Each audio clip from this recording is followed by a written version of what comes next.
Hello everyone and welcome to K-Sport. Today we are going to be looking into a team that has completely redefined their approach this IPL, looking at how they were in the starting half of the season and how well they've improved in the second half of the season. If you guessed RCB, you're right. We're going to be talking about the Royal Challengers Bangalore.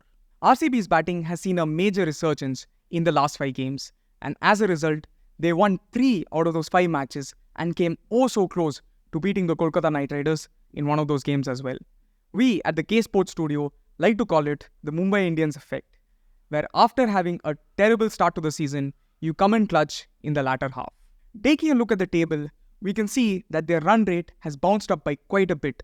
From going just below 9, it's almost touching 12 right now. The number of sixes they have hit has also increased by 33%, and as a result, their boundary percentage is also a lot more higher than it was in the starting half of the season. To put a number as to how Bangalore has revitalized their batting approach, we can see in the table that they have the 3rd best run rate amongst all teams currently. This has especially been helped by how good they've been in the power play as well as the middle overs in the latter half. Looking at how they approach the game while batting first and second, it's clear that RCB definitely loves the chase, and in their last 2 victories against the Gujarat Titans, they were the team batting second. Their run rate while chasing is almost touching 11 compared to 9.4 when they are batting first. And as a result, their balls per boundary also sees a significant boost when they are chasing. Taking a look at their shift in approach during the power play overs, it's clear as day that something has gotten into this side over the last 5 games. They're losing a lot less wickets, and their run rate as well as strike rate have gone up considerably. Before, they were hitting a boundary every 4 or so balls, and now they're doing it twice in every over. They crossed the 60+ mark only once in their first 6 games, and now they've done it 5 times out of 5. This shows that they've found their rhythm and are making a proper run to the playoffs. Due credit has to be given to Faf who's revitalized his batting in the second half of the IPL.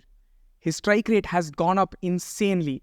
When before he was hitting at around 130, now it's well past 210, a strike rate increase of almost 60%.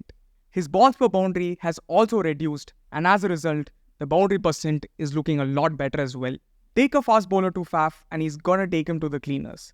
Out of the 56 boundaries he struck, 46 of them have come against pacers, and he's striking at a rate over 180 against pace bowlers this season. Will Jacks has finally come to the IPL party, and he's been having a decent season. He scores in extremes. It's either a century or a half century, or it's a single-digit score. So if RCB really need to make a run to the playoffs, he needs to find some consistency. Will Jacks, like Faf, is especially dangerous against pace. He has a strike rate above 230, which is amongst the highest for batters this season. And we can't do a video about RCB without mentioning King Kohli. He needs just 62 runs against Punjab to have hit a total of 1,000 runs against the Punjab Kings. In his last 5 matches, Virat Kohli has hit 2 scores of 50+ and 2 scores of 40+. So he's been in a great vein of form as well for the Royal Challengers Bangalore this season. And to think, a lot of people were calling for his head before the World T20 squad was announced. Looking at his innings builder, we can see that his strike rate is considerably healthy in those first 20 balls, especially when Faf is the one taking the attack to the bowlers. And it does dip by quite a bit in those 21 to 30 deliveries. However, after 30 balls, he's hitting the ball out of the park again and again. And with players like Will Jacks and DK by his side, he shows no signs of slowing down once he hits that mark. Having mentioned DK, we have to talk about how good Royal Challengers Bangalore have been in the death overs. They rank the 2nd amongst the best batting units in the death overs with a run rate of 12.5.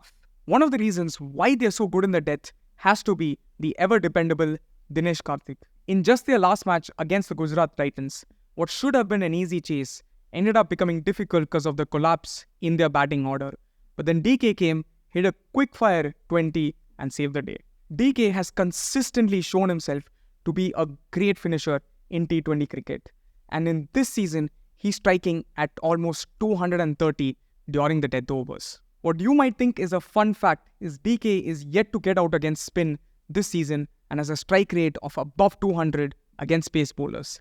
So hide all your bowlers because none of them can get Dinesh Karthik out. Having mentioned just how good RCB batters are against pace bowling, we have to mention one of their spin enforcers, Rajat Patidar. He's been one of their best batsmen of spin this season.